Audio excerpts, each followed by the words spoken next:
Alright, it's a hot one today, but we're back over here and getting ready to lay our first blocks. We have blocks. So we got the footing done, we got the backfill done, and even with the drain, or the footers, I mean. With the former drain. And so then last time, or when was that? Saturday?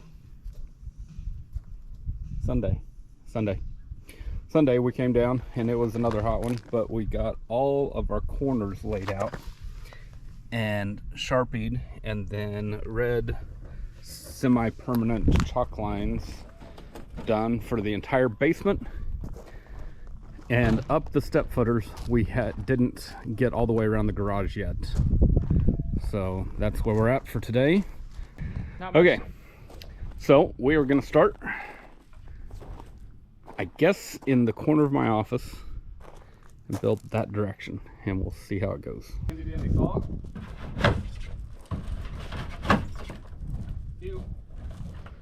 Bird dookie. Oh, let the Lego building begin. This is pretty exciting. First block. Let's see. Let's go this way with the first one.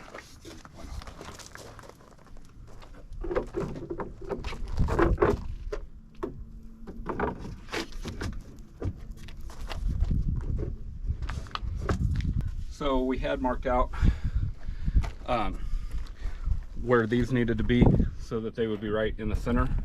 The problem is that our marks were on the top of the former drain, and when we screwed the concrete we couldn't see them anymore.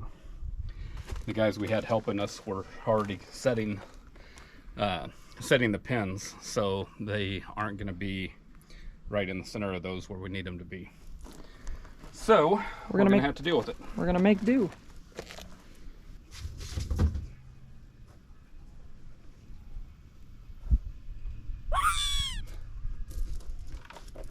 We have mud daubers.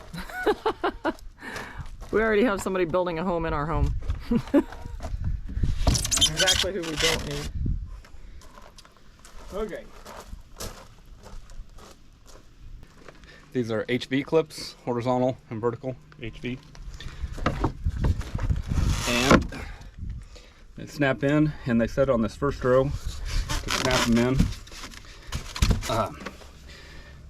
on both sides. And I think I'm going to do it top and bottom so that we lock in. So how many of those do we need? As we go on up, I don't know. Okay. Not as many as I'm putting on this bottom row. But see, that allows us to move everything up one. Now, somewhere on this bottom, we need to put a common seam. Let me get one more block.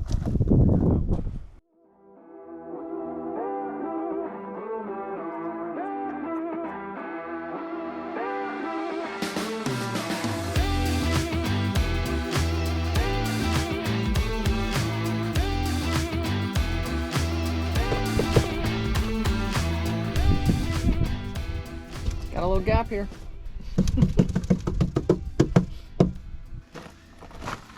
Just a wee bit. Just a wee bit of gap.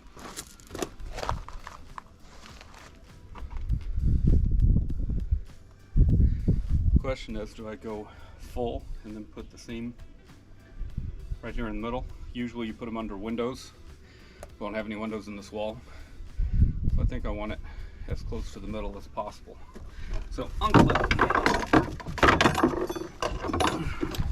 This is definitely do it twice or 3 time construction, as per building your own house. A lot of things to learn as you go.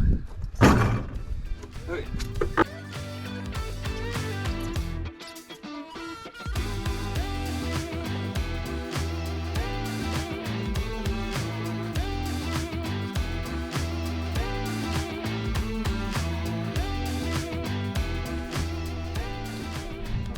Say we're good.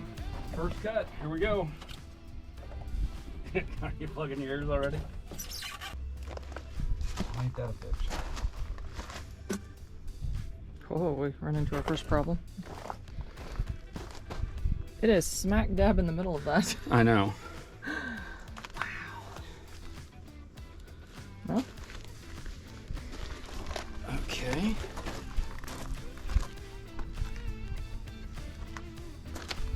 Means everyone's gonna be like that. smack dab in the middle. So does that mean we have to cut off this block and then move that over? Possibly. Okay.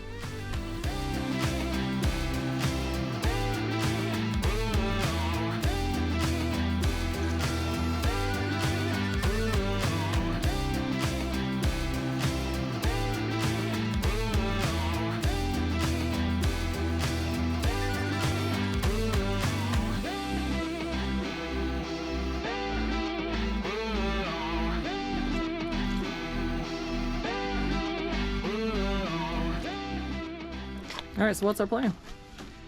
Cut. Yep, we're gonna cut right where we were gonna cut. I have to figure it out. I hear you.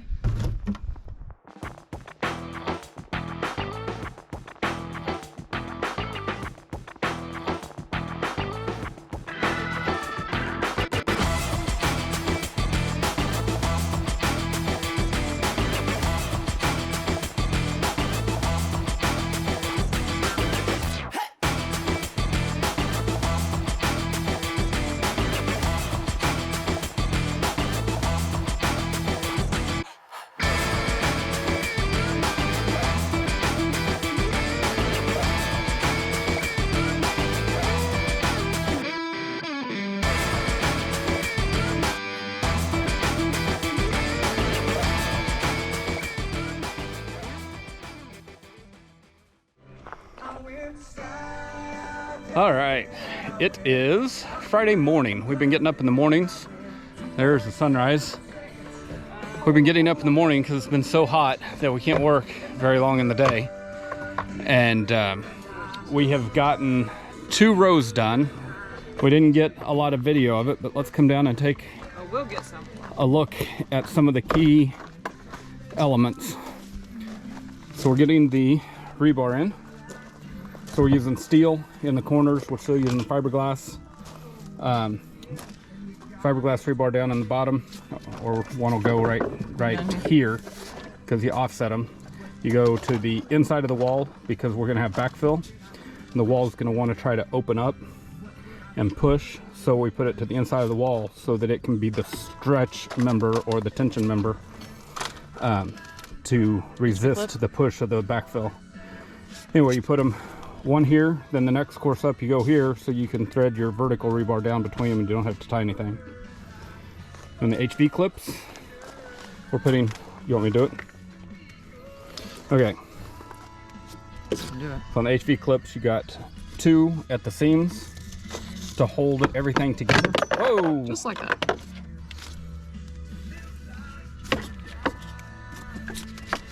Snap those over at the seams, and then you go, not the first one, here's the seam. You don't go the first one seam, you go one back, and you go vertically up and down. There you go. So vertically up and down, and that holds everything together so that it ties the whole thing together. And you can see that piece of rebar, that was one of our rebar stakes. And it was super easy. We didn't get them marked correctly. We had them marked correctly, but then we marked it on the top of the forms, and then you couldn't see it when you screwed the concrete over the top of it. So it wasn't a big deal. You just bent them, and they got out of your way if they were in your way. All right, next interesting thing is here's our 15-degree corner, or 105-degree corner, depending on how you want to look at it. And what happened here is we just had to cut and make our own corner, and then we're going to make some strapping and strap this all together when we're, said and done, to keep it from pushing apart when the concrete gets poured. To cut this, what we did is we marked on the concrete, and this took us a bit to figure out. So we marked the inside and the outside on the concrete laid a block down and just put a tick mark on the block. Transferred that up, put a straight edge across, and then just used a handsaw to cut down through it. And you're cutting through the web, so it takes a bit on the handsaw. But I'm using a, let me see my saw. Yeah. I think it's called a Bear. It's Home Depot. This thing has worked really good. I love this, yeah, Bear saw right there. This is one of my favorite saws. Super thin kerf, so you're not cutting a bunch of material out, and really sharp. It's a Japanese style pole saw, and I like it a lot, and it worked really well for that, even though you were cutting through the plastic. What else did we have? There is our brick ledge, those forms with funky waves. That will come straight up here. We will have a porch up here going out, and the side by the house will set on that brick ledge. So that's what that brick ledge is for. Oh, what else? So we get the first 2 courses in, and on the line. And so I don't know if you can see the red line. We still have it. It rained last night, and the semi-permanent chalk is still there, so that's good. We get the first 2 courses in and tied together, and we're getting ready to level everything. I will say one thing. So we have common seams, and this stack seam, common seam, some people call them different things. This is a recommendation every time you have a wall that has a corner on that end and a corner on that end. If you try to measure it and make your wall fit the dimension, you're always going to be tight somewhere, and your wall will start pushing apart. And so the recommendation is just cut it to make your wall fit. Well, that means that you're cutting blocks, one from this side and one from that side, to get them to line up. And that common seam is supposed to go from the bottom straight up the wall. And when you cut these, you don't want them tight. You want them a little bit loose. If you need to go back and put some spray foam in, that's better than them being tight. Because if they're tight, again, your wall will start to push and not be plumb on your corners. We did have one of these common seams that was going to fall because of how this side laid out. It was going to fall right on the Fox block, or the plastic web. It's right here, if you can see this. All right, I'm going to come down here. So this one, and I did it on the bottom row just because I'd already had this one cut and I didn't think about it until after. But this block is a full block, and then this one, the cut fell right on one of those plastic webs, and I tried to cut through it with the tree trimming saw, which is what the Fox block recommends to cut with. I like that Bear saw a little better. Couldn't go through the plastic tie. He was going to kill me. So then I went and got a circular saw, and it did not make a pretty cut, and it wouldn't go all the way through. And so on the next one up, I just cut a tiny bit off of the existing block and cut this one right beside the plastic tie. So I just ran my saw right down the plastic tie. This one I cut a little bit off, and so this is going to be our common seam going on up. And so that's a little trick that they don't show in the videos, and that's going to make it a lot easier as we go up, to just cut this block and cut this block instead of trying to cut through that plastic tie. So what that means is that when you're running drywall, you're going to have a stud every 8 inches from that corner, and every 8 inches from that corner, and then somewhere in the middle, it's not going to be 8 inches anymore. And I didn't really plan where my stack seam was going to be, except for where we have our egress windows. We have 2 windows in the basement, and I tried to make that seam right there is hopefully going to be under the window. I didn't want to cut another block up, so I just moved it over to the right down this way enough, and I'm hoping it's still under the window. I'm pretty sure that that one over there is our other egress window. They both open into this common egress well. I'm hoping that that one's going to be under the window too. And you put them under windows and doors if you can, just so you have fewer cuts to make. So anyway, okay, back around.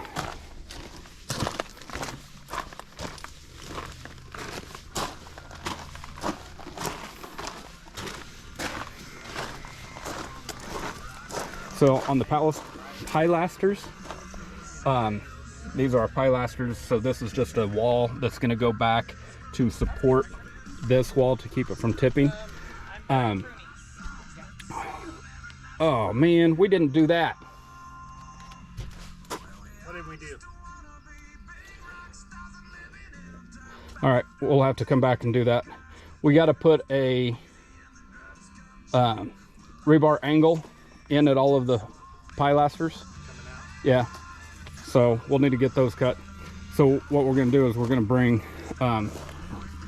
rebar out here and leave this solid for now, and that rebar will be poured into concrete in the wall, and then we'll cut holes into here and allow this to flow in and out. We'll probably pour it at the same time. Hey, we can put it in when we make those cuts, so we'll be fine. We can do it after. Okay, crisis averted. Just had to talk through it. So what we're going to do is we're going to cut holes in here that will allow the concrete to flow through, and when we do that, we'll feed rebar in and probably set the rebar, maybe even tie it. Well, we won't be able to tie it if we don't do it now. If we get this all level, we can drill our holes in. And do these two, and then do it on the way up. Go all the way up. Okay, that sounds good. Yeah, here's our rebar. We're missing rebar here. Oh, it just hasn't been set yet. So the first one, if you notice, the first one is in the outside, and then this one's over here, and then we'll feed the vertical in. Oh, we got the knife in the way. That's it. And then overlap it 20-ish inches, and you're good to go. No tying or anything. Okay. Peace out. And this is why we were one block short. You flip that over the other way? Huh? You flip that over the other way and walk on the frame? This will work. Action!